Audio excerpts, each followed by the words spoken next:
Estamos de volta com o programa Tempo de Paz com o Padre João Carlos. Tempo de Paz.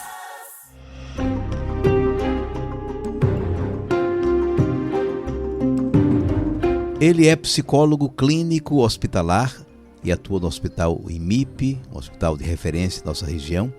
Formado em psicologia clínica, é mestre e está fazendo doutorado nessa área.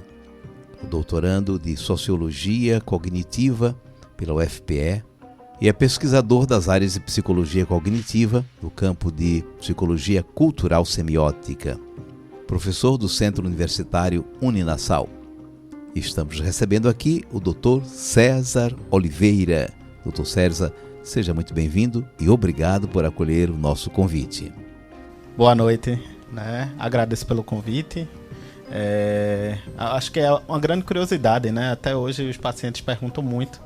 Nós, psicólogos clínicos hospitalares, trabalhamos nos hospitais, temos um trabalho árduo, de tentar ajudar as pessoas a se adaptar a todo o processo de adoecimento, de hospitalização.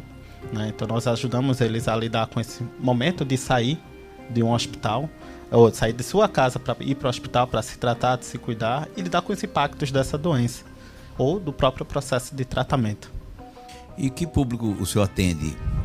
Tem um consultório, o senhor vai nos leitos? Como é o trabalho do psicólogo hospitalar? Atualmente, eu fui realocado, eu estou no setor do ambulatório de oncologia adulto lá do hospital, E então eu atendo pacientes que estão iniciando um processo de tratamento de câncer, que estão dando continuidade ou que saíram dele, Então, existem diversos impactos psicológicos, emocionais, do adoecimento, principalmente do câncer, que é tão forte.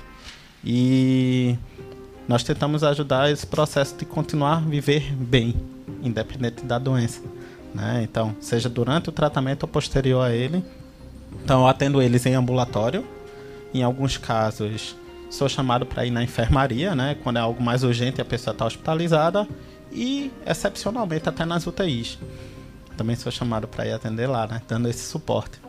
Que interessante, Quer dizer, que a saúde não é só uma coisa que toca o físico, mas também a mente, o espírito, o humor da pessoa, Então, por isso essa ajuda. E também a ajuda religiosa nos hospitais deve ser importante. O que você acha? Fundamental, Às vezes a gente imagina que a pessoa que estuda, que é cientista, se coloca como alheio a essas questões espirituais, e muito pelo contrário. Quanto mais a gente trabalha, quanto mais a gente se dedica, a gente percebe que espiritualidade, religiosidade é fundamental no processo de qualidade de vida, de saúde, de recuperação de doença. Nós temos visitas, lá no próprio IMIP, a gente tem uma capela, onde as pessoas podem ir rezar, tem missas. Então é algo que está no cerne do próprio IMIP, Então a gente consegue sempre estar associando. Quando as pessoas chegam e sabem, tem a notícia de uma doença grave, nem falo de óbitos, mas doença grave que alguém de sua família contraiu, é um processo meio delicado, Como é que ajuda essas pessoas a sair desse trauma, digamos assim, desse impacto tão grande? É sempre muito difícil quando a gente pega uma doença, que ameaça a vida, por exemplo, como o câncer, mas tem outras.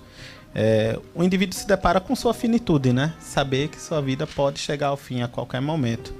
E isso já cria um gatilho de diversos problemas que podem gerar, Seja de questões mal resolvidas, de perspectiva de futuro, de como eu lido com esse momento atual, de incertezas. Então, quando surge um adoecimento como esse, não só um impacto sobre a pessoa, é sobre toda a família, Então, imagina se um ente querido seu se adoece, e de uma doença grave. Então, isso vai afetar todo o círculo familiar. Eu sempre digo aos meus pacientes, que ele não adoece só, a família adoece junto, E aí, por isso fala muito do que o senhor disse, Não é só uma doença física, É uma doença afetiva, psicológica, social, que a gente precisa cuidar em todas as esferas. E nós passamos de 2 anos de Covid, de pandemia, e com certeza aumentou muito, não somente o número de internações por causa da Covid, né, e outras complicações, mas também o próprio isolamento dentro de casa e tudo, outras doenças, né? O que acha nesse tempo, né? Não só da Covid, né? A Covid trouxe outras doenças também. Com certeza, né? Não só trouxe novas doenças, como escancarou algumas que a gente nem percebia, né? O próprio isolamento social, ele trouxe repercussões severas, né? Então, pessoas que já tinham algum sintoma de ansiedade, algum sintoma depressivo, isso foi potencializado, né? Então, em uma medida, fez aparecer aquilo que estava escondido, e de outro, escancarou problemas que as pessoas às vezes esqueciam, né? Então, lidar talvez com um relacionamento difícil, ou uma falta de paciência com os filhos, ou participar ativamente da vida da família, trouxe repercussões emocionais importantes, né? E se faz cada vez mais presente a necessidade da gente estar apoiando e cuidando dessas pessoas. Como você está falando aí da repercussão em família, diante da Covid, as pessoas não têm o mesmo comportamento, né, a mesma percepção. Alguns acham que, por exemplo, a vacinação não é necessária, e outros desdenham dessas medidas preventivas, como é usar máscara, ou fazer a higienização das mãos, ou manter distanciamento. E outras pessoas veem diferente isso, né? Tem chegado no seu conhecimento, no seu trato, no seu consultório, essas divergências sobre vendo a doença? Bastante, né? É algo que é corriqueiramente falado entre as pessoas, né? Será que eu devo vacinar? Eu não devo vacinar? Né? E eu acho que o argumento mais comum é: demora tanto para fazer uma vacina, como é que essa foi feita tão rápido? Né? Eu gosto de dizer aos pacientes assim: imagina que a gente está construindo uma casa, né? Se você vai construir uma casa sozinho, demora muito tempo. E essa é a história das nossas vacinas, né? Várias pessoas, cada um querendo cuidar de uma doença, foi tentando resolver aquele problema. A pandemia não. A pandemia pediu que o mundo todo se juntasse para fazer uma vacina. Então aquela casa que talvez demoraria 10 anos para você fazer só, se juntou 1.000 pessoas para construir aquela casa. Então ela vai ser construída muito mais rápido. Depois tem a segurança das vacinas, que é os órgãos reguladores, né? A Anvisa, no caso do Brasil, né? Não liberou, não é o uso, mesmo que fosse provisório, né? De qualquer forma, né? Examinou todas as pesquisas, e outros países já estavam mais adiantados, né? E liberaram com bases, né? Claro, né? Todo o processo da construção de uma vacina passa por um critério muito rígido, né? Primeiro é feito in vitro, né? Só faz sem testar em ninguém, depois testa numa população pequena e vai testando em cada vez mais, né? E vai se vendo as repercussões que vão gerando na população. E isso vai se colocando nas observações, né? Mas é o mínimo é uma quantidade mínima de pessoas que desenvolvem algum tipo de, efeito colateral, né? Mas quando existe, também é esperado e também é controlado. E não são graves. No caso das crianças, por exemplo, são coisas mínimas, não é? E não são graves no caso de alguma reação adversa, não é? Né? E aí é uma coisa que é importante de se destacar, né? A vacinação infantil foi pensada com muito cuidado. Tanto que ela está começando a ser utilizada agora, né? Depois de todo esse tempo, né? Então, ela foi pensada, foi estruturada e foi dosada pensando para idade específica. Não à toa, por exemplo, que a gente ainda não vacina até 4 anos, né? Então, de 5 até o início da até a adolescência, né? Foi liberado, mas com todo um critério técnico, né? Que envolve diversas coisas, desde ser um público que pode ser vetor para a transmissão da doença, e aí talvez esse convença menos as pessoas, dizer assim, tá todo mundo se vacinando, mas principalmente porque leva praticamente a risco zero de qualquer possibilidade de óbito. Então toda criança e todo adolescente vacinado, hoje não se tem relatos de casos de que qualquer um desses vacinados chegou a vir a óbito, e que infelizmente ainda acontece. Nós estamos conversando com o psicólogo clínico hospitalar, Dr. César Oliveira. O pessoal participando aqui da nossa conversa, Lúcia de Fátima Rodrigues. Como é bom ouvir um psicólogo hospitalar. Uma excelente orientação para nós, Padre João. Obrigada. E Rosa Maria, em Calcaia, no Ceará. Este encontro é maravilhoso para a família. Eu gosto, adoro assistir às entrevistas. Maria Margarete falando, IMIP, foi lá que meu neto nasceu, prematuro de 6 meses. Uma ótima assistência médica de médicos, enfermeiros, pessoas humanas. Depois que teve alta, teve acompanhamento médico por mês. Interessante, né? Um hospital que cuida depois que o paciente saiu. É trabalho seu também? Não, com certeza, né? Todos nós, eu acredito que quando a gente pensa em ciência, eu acho que tem todos os âmbitos, né? A Uninasal mesmo está sempre em contato, né? com o público, com a sociedade, também dando esse suporte. Não é só uma questão específica do hospital, né? Acho que todo mundo que faz ciência precisa dar esse retorno à sociedade. Valdívia Pessoa disse mesmo assim, eu não confio. Não confia nas vacinas. Nelly Frade está dizendo, boa noite, muito importante os esclarecimentos, está agradecendo.